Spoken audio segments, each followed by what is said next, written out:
ایک سبب ہے، واضح ہے یا جماعت الخیر؟ جی چلیں پھر سورۃ النساء نکالیں، آیت نمبر نکالیں جی 93۔ نکالیے سر۔ وَمَن يَقْتُلْ مُؤْمِنًا مُتَعَمِّدًا، اور جو کوئی قتل کرے کسی مؤمن کو جان بوجھ کر، تو فَجَزَاؤُهُ، اس قاتل کا بدلہ اور جزا، جہنم، جہنم ہے، خالدن فیہا، کہ یہ ہمیشہ ہمیشہ اس میں رہے گا، وغضب اللہ علیہ، اور اللہ اس پر غضبناک ہوتا ہے، ولعنہ، اور اس پر لعنت کرتا ہے، وأعد له عذابا عظیما، اور اللہ اس کے لیے جو ہے وہ اللہ نے تیار کیا ہے بہت بڑا عذاب۔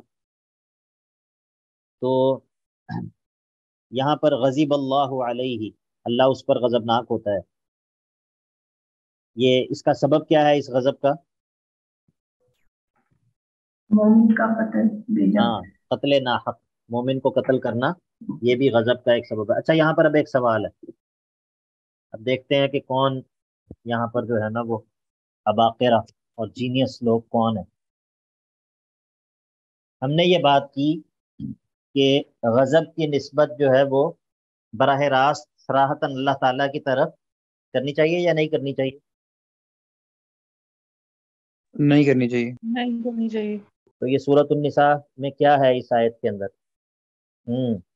اب پتہ چلے گا۔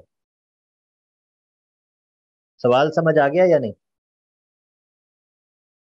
سوال تو سمجھ آ گیا۔ سر پلیز ریپیٹ کر دیں، میں نہیں سن پائی تھی۔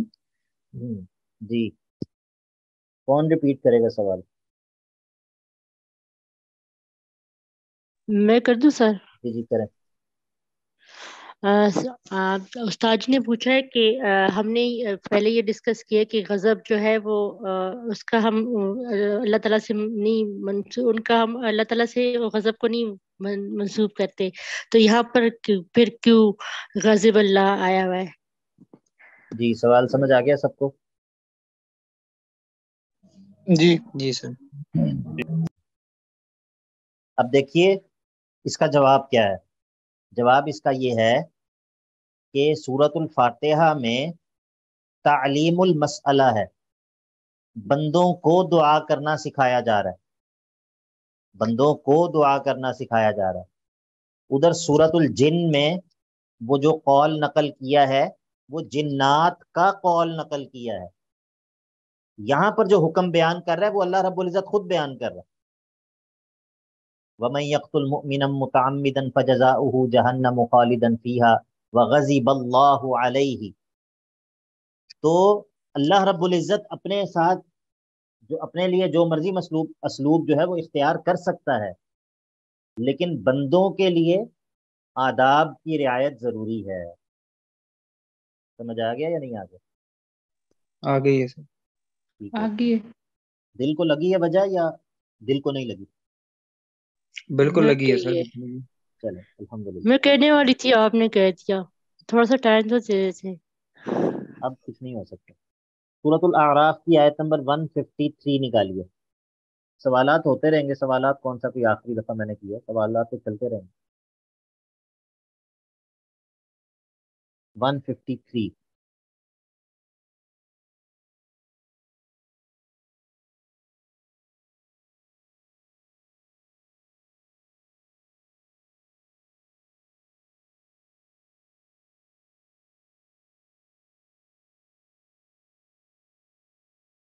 152 ہے، سوری جی نکال لیا۔ جی نکال لیے سر۔ ان الذین اتخذوا العجل، بے شک وہ لوگ جنہوں نے بنا لیا بچڑے کو، کیا بنا لیا؟ یہاں پر دوسرا مفعول جو ہے وہ محذوف ہے، معبودن، معبودن، ان الذین اتخذوا العجل معبودن، وہ یہاں پر محذوف ہے، دوسرا جو مفعول ہے اتخذوا کا۔ تو بہرحال ان الذین اتخذوا العجل سینالہم غضب من ربہم، ضرور ان کو پکڑ لے گا غضب ان کے رب کی طرف سے، وذلت فی الحیات الدنیا، اور ذلت اور مسکنت دنیا کی زندگی میں، وکذالک نجزی المفترین، اور ہم جھوٹ گڑنے والوں کو یہی اسی طرح کی جزا دیا کرتے ہیں۔ تو یہاں پر غضب سے مراد، یہاں پر جو غضب کا سبب ہے وہ کیا ہے؟ بچڑے کو معبود بنانا۔ خدا جو بنا دیا تو شرک، شرک، انہوں نے ہاں، بچھڑے کو۔ آسان الفاظ میں کہیں تو شرک جو ہے وہ شرک۔ اللہ تعالیٰ کے غضب کا سبب۔ اب سورہ نحل نکالیے، سورۃ النحل،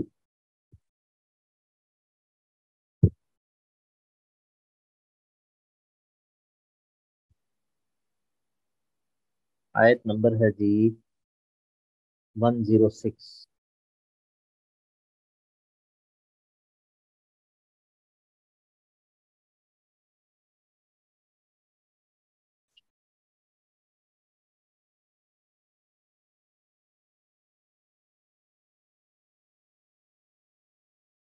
جی سورۃ النحل 106۔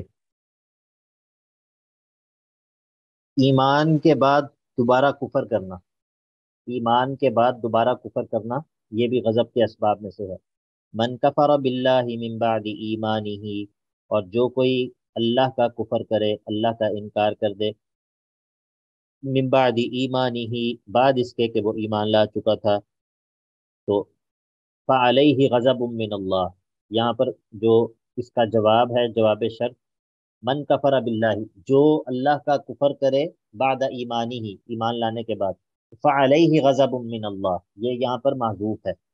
اور اس کا ہمیں کیسے پتہ چل رہا ہے؟ اس کا ہمیں پتہ چل رہا ہے یہ آگے والے حصے سے، الا من اکرہ، سوائے اس کے کہ جو مجبور کر دیا جائے، وقلبہ مطمئن بالایمان، اور اس کا دل جو ہے وہ ایمان پر مطمئن ہو، ولکن من شرح بالکفر صدرا، لیکن جس کا کفر پر جو ہے وہ اس کا شرح صدر ہو جائے، یعنی کہ جو دل کی خوشی کے ساتھ جو ہے وہ بغیر کسی اکراہ کے جو ہے وہ کفر میں پڑ جائے، فعلیہم غضب من اللہ، یہ وہ لوگ ہیں کہ جن پر اللہ کی طرف سے غضب ہوتا ہے، وَلَهُمْ عَذَابٌ عَظِيمٌ، اور ان لوگوں کے لیے بہت ہی بڑا عذاب ہوتا ہے۔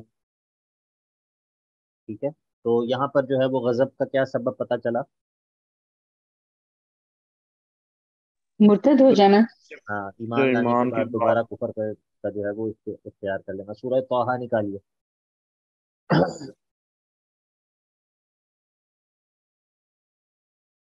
یہ بات ہم کیوں کر رہے ہیں؟ یہ اس لیے کر رہے ہیں تاکہ ہم یہ مت سمجھ لیں کہ المغضوب علیہم کے مصداق صرف یہودی ہیں، ٹھیک ہے، اور ہمیں پکی چھوٹ ہے، کھلی چھوٹ ہے، تاکہ ہم یہ نہ سمجھ لیں۔ یہ آیات ہم اس لیے نکال رہے ہیں۔ بات سمجھ آ گئی یا نہیں آ گئی؟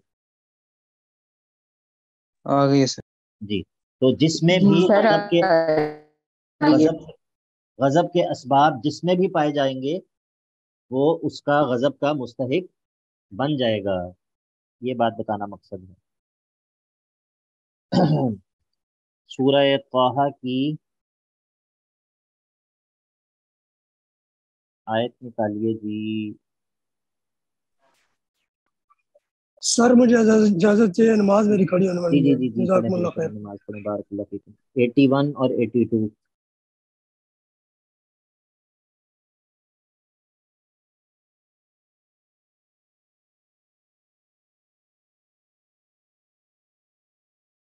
یہ آیتیں نکالیں، ایک دفعہ پھر ریپیٹ کر دیں سر، میں جی لکھ رہا سورہ تھا۔ طٰہٰ آیت نمبر 81۔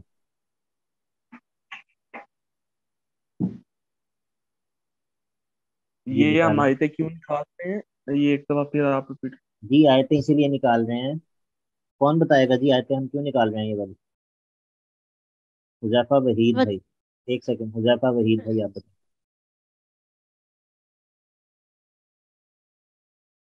جی حذیفہ، شیخ صاحب مجھے پکارا؟ نہیں نہیں، چلیں آپ بتا دیں، ڈاکٹر صاحب آپ بتا دیں۔